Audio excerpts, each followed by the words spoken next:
अस्सलामुअलैकुम दोस्तों शाह अब्दुल लतीफ़ भिटाई सिंध जे अज़ीम सूफ़ी शाइरनि मां हिकु हो, जंहिंजी शाइरी मोहब्बत इंसानियत ऐं सचाई जो दर्स ॾिए थी। संदसि ज़िंदगीअ जा किस्सा सिर्फ़ तारीख़ न पर रूहानियत ऐं फ़िक्र जो सफ़र आहिनि। भिटाई जे जनम जो वक़्तु उहो दौर हो जॾहिं सिंध में केतिरा ई सियासी ऐं समाजी लाड़ा हलिया पिए, पर नंढपिण खां ई लतीफ़ ॿियनि ॿारनि खां मुख़्तलिफ़ हो।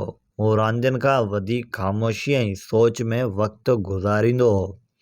जॾहिं ॿिया ॿार खिलंदा ऐं खेॾंदा हुआ, लतीफ़ कंहिं वण हेठि वेही फितरत खे ॾिसंदो, पखियुनि जी आवाज़ ॿुधंदो ऐं पंहिंजे अंदर में हिकु निरालो जहान आबाद कंदो हो। लतीफ़ जे दिलि में मोहब्बत जो जज़्बो तमामु घणो हो। हू हर इंसान सां प्यार कंदो हो, चाहे उहो अमीर हुजे या ग़रीब। संदसि नज़र में सभु इंसान बराबरि हुआ। हिकु दफ़े ॻोठ में हिकु ग़रीब माण्हू आयो जंहिं वटि खाधो बि न हो। लतीफ़ पंहिंजे हिसे जो खाधो बि खेसि ॾेई छॾियो।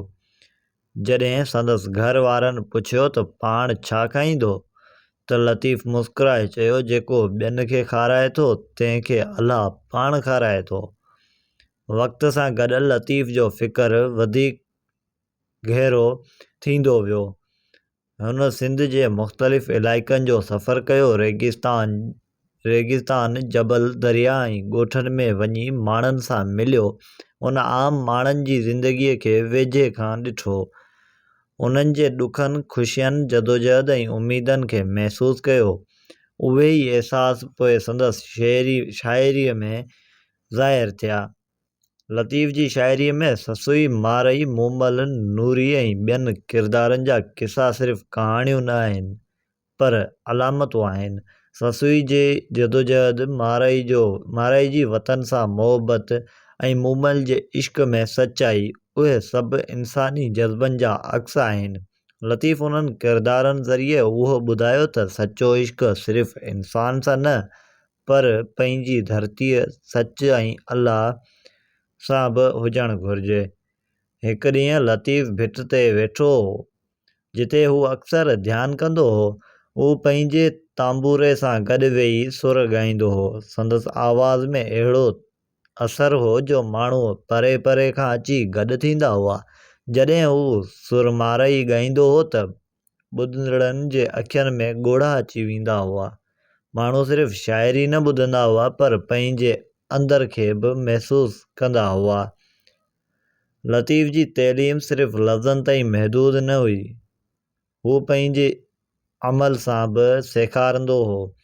सादगी संदसि ज़िंदगीअ जो अहम हिसो हुई। हुन कॾहिं बि दौलत या ताक़त जी ख़्वाहिश न कई। संदसि लाइ सभ खां अहम शइ सच ऐं मोहब्बत हुई। वक़्तु गुज़रंदो वियो, पर लतीफ़ जो पैगाम हमेशह लाइ ज़िंदा थी वियो। संदसि शाइरी नसलनि ताईं माण्हुनि जे दिलनि में रहंदी आई।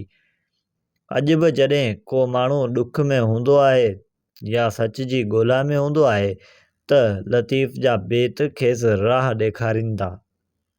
शाह अब्दुल लतीफ़ भिटाई जी ज़िंदगी हिकु अहिड़ी रोशनी आहे जेका ऊंदाही में बि राह ॾेखारे थी। संदसि पैगाम उहो आहे त इंसान खे हमेशह मोहब्बत, सचाई ऐं सब्र सां ज़िंदगी गुज़ारणु घुरिजे, छो त उहे ई ख़ूबियूं इंसान खे हक़ीक़ी माना में वॾो बणाइनि थियूं। ऐं अॼु बि भिट शाह जे मिटीअ मां ॼण लतीफ़ जो आवाज़ अचे थो। मोहब्बत ई असल राह आहे, ऐं जेको हिन राह ते हलंदो उहो कॾहिं बि गुमराह न थींदो आहे।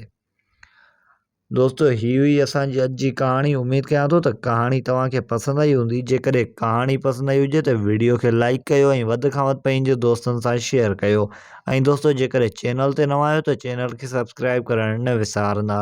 मिलंदासीं हिकु नई वीडियो सां गॾु। तेसीं ताईं रखो पंहिंजो ख़्यालु।